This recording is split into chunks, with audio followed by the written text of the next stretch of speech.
Holy Prophet ﷺ saying, religion, it is advice.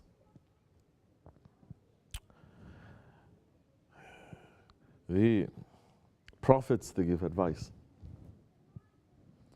The Shaykhs of a Naqshbandi order, they say, with Edep, they say, prophets, they give advice. We are not prophets. We give sohbat. We give sohbat. We don't give advice. Today, everyone is giving advice, especially on the internet, making more and more confusion. No one is knowing what they have. No one is knowing what others have. No one is looking at the situation. No one is looking at the knowledge that they have, and most importantly, the permission and the authority whether to say or not. Because we have been told you must read everything. Isn't that the first ayat of the Quran al-Karim? Read. So we have to read everything. We have to collect everything. We go to school to collect as much knowledge as possible. There are different kinds of adab and there are different kinds of knowledge. There is a low-level kind of knowledge and there is a high knowledge. Which one you're looking for? If you're looking for low-level knowledge, you may find. If you're looking for higher-level knowledge, you will find. In both these areas, low and high, zahir or batin, secular or spiritual, there's always an isnad.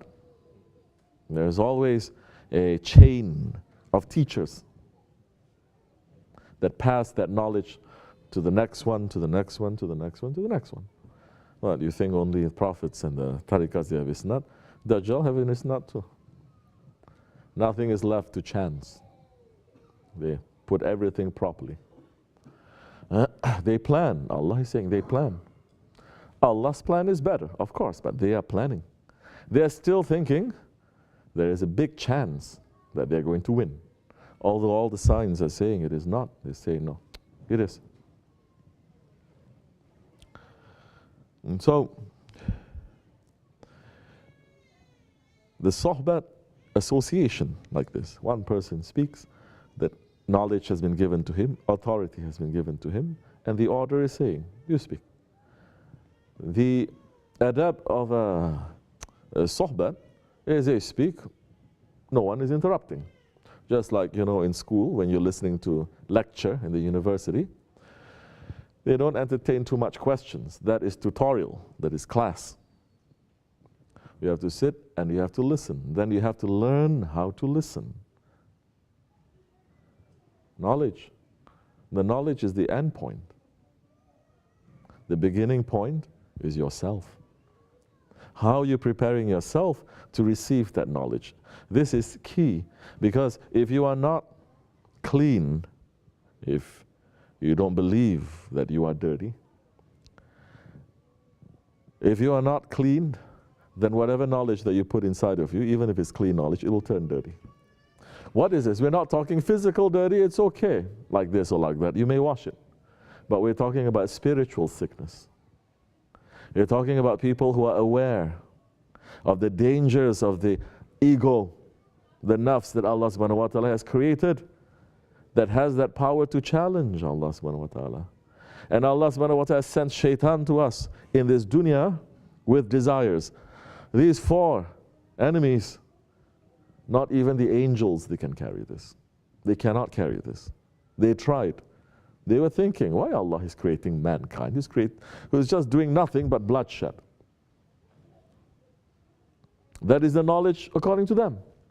There is the knowledge that Allah gave to them. But there is a knower above every knower. Today's people think, I'm the one who knows. I read a couple of hadiths, couple of ayats, couple of sohbat, I know. Start giving. It is very dangerous. Because if there is no permission, you are like that person who is reading a couple of medical books. Because you make so many trips to the pharmacy, you think that you're a doctor and you start cutting people up to operate on them. Disaster will happen. So, read. But what is it that Allah subhanahu wa ta'ala is saying to the Prophet ﷺ? And Prophet ﷺ says, I don't know how to read. It's not that reading. Hazrat Jibreel ﷺ did not come to bring a book to say to the Prophet, read. Now, he squeezed the Prophet ﷺ. He squeezed really hard. He transmit that divine knowledge that is coming. And then he says, read. Prophet says, one more time, I don't know how to read. One more squeeze, one more transmission. Third time, transmission, and Prophet understood. Now that's the Jibreel alayhi salam is saying the words of your Lord. Read in the name of your Lord. Don't read in the name of your ego. Don't read in the name of your family, your ideology, your race, your nationality. Read in the name of your Lord. Prophet came to destroy tribalism. Who is this Lord? What is this Lord? The Lord who created you. Because this is something that is very special. Because in the Jahiliyyah times, people don't believe they're going to come back after the dead. Just like today, majority of people, they say we're not going to come back. We're not going to come back. We just live and we die and then we turn to dust. That's it. Same. This is the second Jahiliyyah. Same. But everyone is going to return. Everything that Allah subhanahu wa ta'ala has created, He's going to raise back on the day of judgment again to ask for questions. Even the sun, the moon, the earth. The ram with one horn is going to ask for his rights from the ram with two horns that they are fighting. That is a waiting station. And then you begin in that world to return to your Lord. You start having another journey. That's not the end. That's the beginning of another journey. Understanding now created us from a clot of blood. What is blood in Islam? Najis. There is najis. Which is why Imam Rabbani is saying to the Mughal sultans, say, don't forget, he was giving sohbet to them, writing letters, warning them, the sultans. Don't forget that you are coming from dirtiness through dirtiness and you're going to be dirty. Never forget that. So saying, stop thinking you are Lord. Don't think you are Lord. You're living today, you're the only one who lives, and you're going to live forever. Billions, trillions came, more is going to come. So, the Prophet ﷺ, he came to teach all of mankind to read. Read what is in your heart. This is the meaning. Because your heart, it is a throne of Allah. Read what is there. Is your Lord there? Or are you there? Or your desires? Or your ego? To read. And this is a way, Allah saying, we send Shariah to everyone and the Tariqat to everyone. So for those ones that they're thinking a little, not Arab or Ajam, Muslim or not, they're thinking, because Allah is describing these type of people in the Quran Karim. He didn't describe their race or their color. He says these are men of understanding, because they think. They're putting two and two together.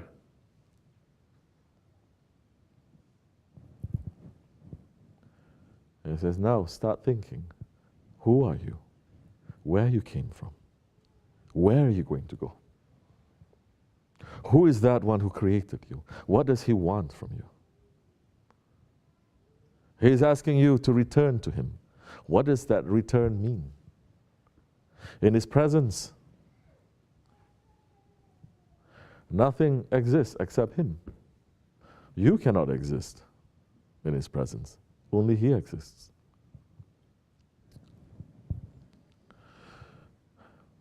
The sohbat, even learning how to sit and learning how to listen. Of course, we are taking all from the Awliya Allah and the Sahabi Kiram through 1400 years of the Naqshbandi tradition. How were the Sahabis sitting, listening to their Shaykh, their Prophet? They were sitting so still, the unbelievers are describing, saying a bird may come and hop on their head and they're not going to move. Meaning now they're learning how to listen.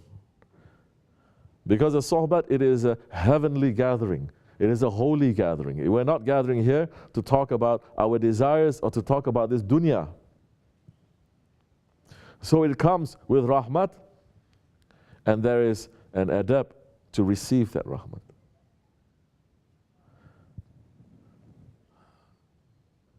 So, slowly, what happens in a sohbat, when that channel is open, every cell in your body starts to change. Your thinking starts to change. Your seeing, your senses, your psychology starts to change. As much as you're putting adab and you're opening yourself. If you don't open yourself to that, if you're not having the proper adab, you can sit so still, people are thinking, mashallah, he has good adab, but his heart is not there. Circling somewhere else. Doesn't want to be there. Think we don't know. You can be doing that, mashallah, you look like you have full adab. You can be sitting there for 40 years, you're not going to take one step in tariqat. Because now to sit in that association, you are learning first how to disappear. How to disappear. You're learning how to die. You're learning not to declare your existence.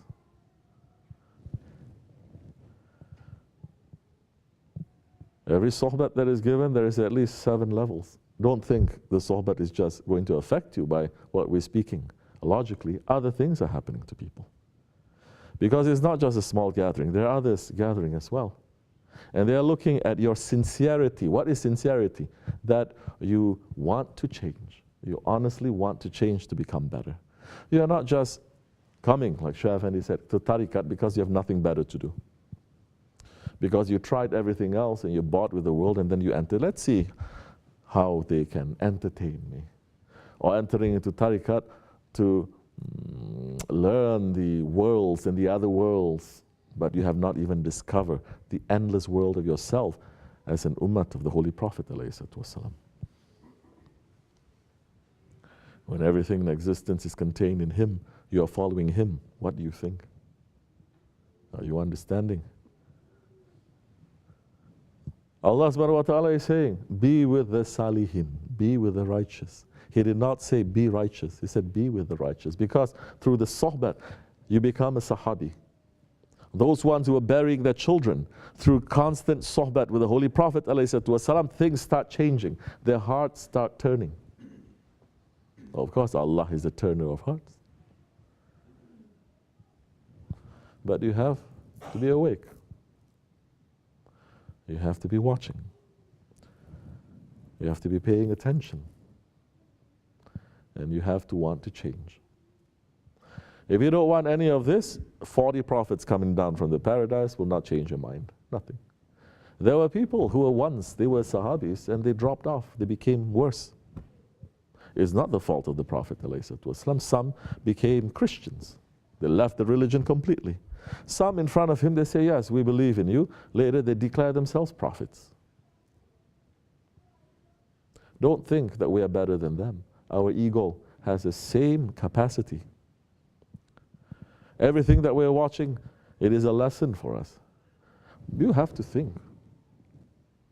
This is what it is. This is tafakkur. This is tafakkur, however you want to name it. Tafakkur, muraqabah. Doesn't matter. You're pulling yourself and you're looking at yourself. The way that you are going to be looked at on the day of judgment by the angels in front of all of creation. You're looking at yourself. Holy Prophet ﷺ says, 1 hour of meditation, it is better than 70 years of worship. It is better than 70 years of worship. To have just 1 hour to sit and to understand yourself. What did I do? Where did I go? What did I say? Was this for the sake of Allah or not? Or was this the sake of my ego? Did I pass through everything just in ghaflat? I woke up like a robot and then I go to sleep like a robot. These are not characteristics of mu'mins. You say, I want to change. Then be around those. Like Allah is saying, be with the Salihin. It is up to you too. You are with the Salihin, with the righteous, but you don't want to change. You can be with them 100 years, you will never change. All, again, is according to you. You are the one who's going to open that.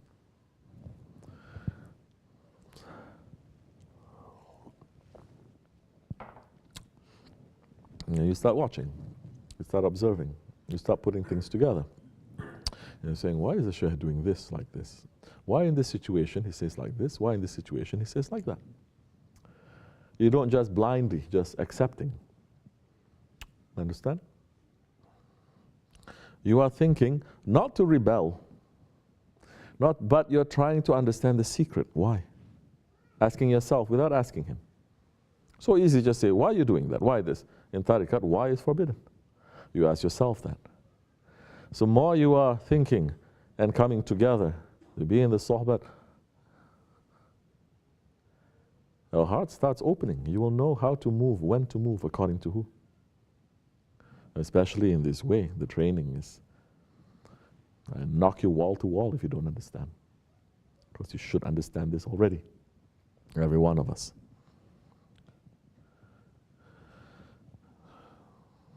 We are very weak ones. We're not claiming to be anything, but we're asking our Lord to keep us together with the strong ones, so that we will be strong dunya and akhirat. Don't insist on your own ego. Don't insist on your own ego. You're following a shaykh. Follow. Don't put yourself in front. I cannot say more. People are going to misunderstand. وَمِنَ اللَّهِ تَوْفِيقَ الْفَاتِحَةِ. Amen. Assalamu alaikum.